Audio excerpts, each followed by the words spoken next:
నెల్లూరు దర్గామిట్టులో ఉన్న అంబేద్కర్ భవన్లో మార్చి 8న అంతర్జాతీయ మహిళా దినోత్సవాన్ని జిల్లా సాంఘిక సంక్షేమ శాఖ ఆధ్వర్యంలో ఘనంగా నిర్వహించారు. ఈ కార్యక్రమంలో సాంఘిక సంక్షేమ శాఖలోని మహిళా అధికారులు, ఉద్యోగినులు పాల్గొన్నారు. ఈ సందర్భంగా కేక్ కట్ చేసి సంబరాలు చేసుకున్నారు. వక్తలు మాట్లాడుతూ మహిళ సమాజంలో శక్తివంతంగా ఉండాలని అన్నారు. ఈ సందర్భంగా మహిళా సాధికారత, సామాజిక న్యాయం కోసం పోరాడాలన్నారు. బాబాసాహెబ్ అంబేద్కర్ మహిళా హక్కుల కోసం చేసిన పోరాటాలను స్మరించుకుంటూ సదస్సులు, సాంస్కృతిక కార్యక్రమాలు, సన్మాన కార్యక్రమాలు నిర్వహించారు.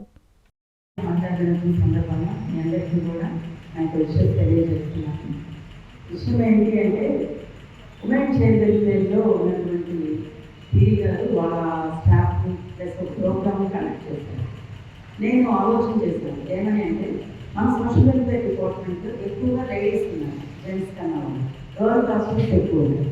మన డిపార్ట్మెంట్లో మన హెచ్డబ్ల్యూ వస్తే మనం ఎందుకు హానర్ చేసుకోకూడదు అని నాకు ఒక ఆలోచన వచ్చింది. ఆలోచన రాగానే మన హెచ్డబ్ల్యూస్ మీటింగ్ రావండి, మన హెచ్డబ్ల్యూస్ అడిగాను. మంచి ఆలోచన, మన వాళ్ళు కాస్త రిలీఫ్ అవుతారు, బాగుంటుంది, వాళ్ళకు కూడా ఉన్న ప్రెషర్స్ నుంచి కొద్దిగా మా అమ్మలు కూడా గుర్తించింది డిపార్ట్మెంట్ అనే ఒక ఆలోచన ఉంటుందండి అని అన్నారు. వెంబడే దాన్ని కార్యక్రమం ఆలోచన అని చెప్పి దానికి మెమోతో అంటే నేనేమనుకున్నానంటే షాప్తో ఆనర్ చేద్దాము అని అనుకున్నాను. దాంట్లో మెమోతో ఇస్తే వాళ్ళకి గుర్తుగా ఉంటుంది. ఈ సంవత్సరంలో మహిళా దిన సందర్భంగా సోషల్ వెల్ఫేర్ డిపార్ట్మెంట్ మా డిపార్ట్మెంట్ మమ్మల్ని ఆనర్ చేశారు అని ఒక మెమరబుల్ స్టాక్ ఉండిపోతుంది అని అంటారు జరిగింది. సరే, అందరూ కలిసి ఒక కార్యాచరణ ప్రణాళిక రూపొందించాము. అందరూ వస్తారని నేను ఎక్స్పెక్ట్ చేశాను. నేను 50 మందిని ఆనర్ చేయాలి చెప్పిందయ్యా మన సుధామణి మేడం గారికి చెప్పడం జరిగింది. అయితే అందరూ వస్తారు మేడం అని అన్నారు. తీరం చూస్తే ఒక 25 అంతే, అందరూ రాలేదు, ఒక్కొక్క ఏరియా నుంచి మిస్ అయ్యారు. ఇలాంటి ప్రోగ్రామ్స్లో మనం పాల్గొంటూ ఉంటే మనకి కొంత ఫ్రీ అవుతూ ఉంటాం అన్నమాట. ఇప్పుడు టీచర్స్ ఎక్కువగా ఎందుకు హ్యాపీగా సంతోషంగా ఉంటారంటే ఎక్కువ సెమినార్ లేకపోతే ఎక్కువ వాళ్ళ యొక్క ప్రోగ్రామ్స్ ఉంటాయి.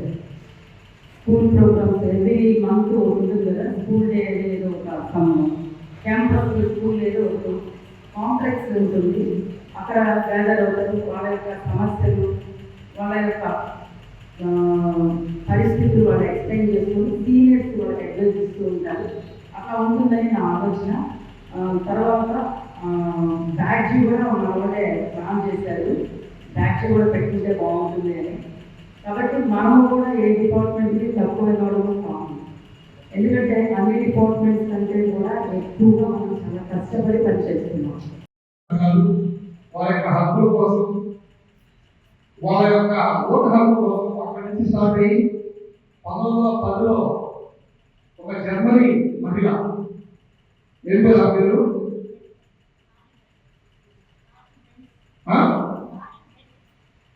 లారీ బ్లెస్సినా, ఆమె పోరాటంలో 1911లో మరి ఈ అంతర్జాతీయ మహిళా దినోత్సవాన్ని ఏర్పాటు చేయాలని అక్కడి నుంచి స్టార్ట్ అయ్యి 1975వ సంవత్సరంలో మరి ఇది అధికారికంగా ప్రకటించి 75 నుంచి ఈ అంతర్జాతీయ మహిళా దినోత్సవం మనం జరుపుకుంటున్నాం. కాబట్టి ఈ మహిళా దినోత్సవం అనేటువంటిది మరి ఈ ప్రపంచం నిలబడడానికి ఈ ప్రపంచ సృష్టికర్త అయినటువంటి స్త్రీ చాలా గొప్పది. కాబట్టి మహిళలకు అందవలసినటువంటి అన్ని సౌకర్యాలు అన్ని సమానంగా ఉండాలనేటువంటి ఉద్దేశంతో ఈ కార్యక్రమాన్ని మొదలుపెట్టి అంచెలంచెలుగా ఎదుగుతూ ఈరోజు ప్రతి మహిళ కూడా మగవారితో సమానంగా సమాజంలో విద్య, ఉద్యోగం, ఉపాధి మరియు రాజకీయం అన్నింటిలో కూడా ఉన్నతంలో ఉంటూ మరి అత్యున్నతమైనటువంటి శిఖరాలను అధిరోహిస్తూ మరి సమాజంలో గొప్పగా ఈరోజు ఒక మహిళ ఉంటే మరి అవన్నీ కూడా మీ గొప్పతనమైన తెలియజేస్తూ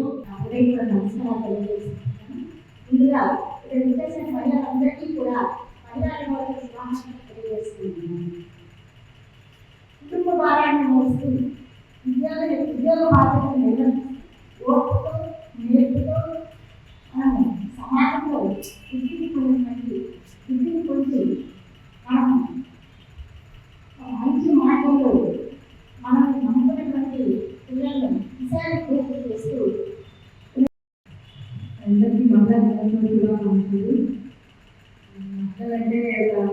కావాలి. మీ పనులు మనం చేసుకోగలిగే స్థాయిలో ఉండాలి. ఎప్పుడో ఒకరి మీద ఆధారపడకుండా మన పని మనం చేసుకోగలిగితే మనం మన జీవితంలో బట్టి ఎదుగుతాము. Thank you.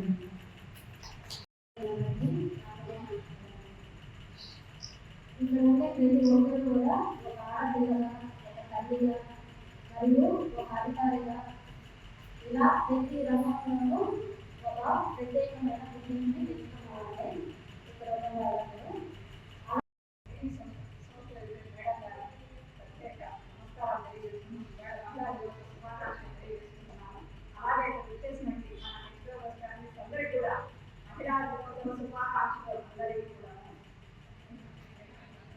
సెలబ్రేషన్ చేసుకోవడం మన యొక్క గౌరవంగా మన మేడం గారు జరుపుకుంటున్నాము. ఏముంటుంది అంటే మన దగ్గర ఉన్నది ఎదుటి వ్యక్తి లేదు, మన దగ్గరికి వచ్చేవాళ్ళు ఎవరైనా సరే వాళ్ళకి కావాల్సింది పొందడానికి అవసరమైనది మనం అందించగలిగే స్థాయిలో ఉండాలి. ఏంటి అంటే మనం ఎక్కువ ఆడపిల్లల్లో గురి చేస్తూ ఉంటాం. మన హాస్టల్ ఆడపిల్లలంటే పేట నుంచి వచ్చి ఉంటారు. వాళ్ళకి కావాల్సినంటే సొసైటీలో వాళ్ళు బ్రతకడానికి అవసరమైన జ్ఞానాన్ని మనం అందించగలగాలి.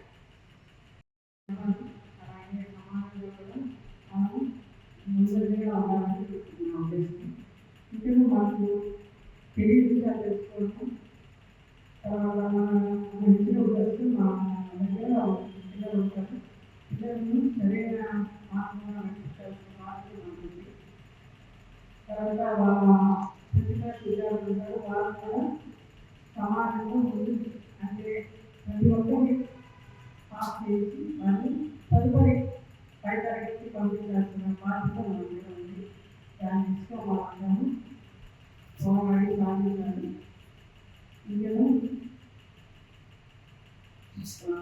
వాళ్ళందరూ మహిళలు కాబట్టి అన్ని విషయంలో వాళ్ళందరిగా ఉండాలని నా ఉద్దేశం. ఇన్నా లిల్లాహి వా ఇన్నా ఇలైహి రాజీవున్. ఆంధ్రప్రదేశ్ రాష్ట్ర వక్ఫ్ బోర్డు చైర్మన్ అబ్దుల్ అజీజ్ గారి మాతృమూర్తి అన్వర్ జాన్ శనివారం కన్నుమూశారు. చెన్నైలోని ఓ ప్రైవేటు ఆసుపత్రిలో చికిత్స పొందుతూ తుది శ్వాస విడిచారు. నెల్లూరు నగరం హర్నాథపురంలోని అబ్దుల్ అజీజ్ నివాసం నుంచి ఆదివారం మధ్యాహ్నం 12 గంటలకు ఆమె అంత్యక్రియలు ప్రారంభమవుతాయి. ఫతేగాన్పేటలోని మస్జిద్-ఏ కలాన్లో అంత్యక్రియలు జరుగుతాయి. కుమారులు అబ్దుల్ అజీజ్, అబ్దుల్ జలీల్ మరియు కుటుంబ సభ్యులు.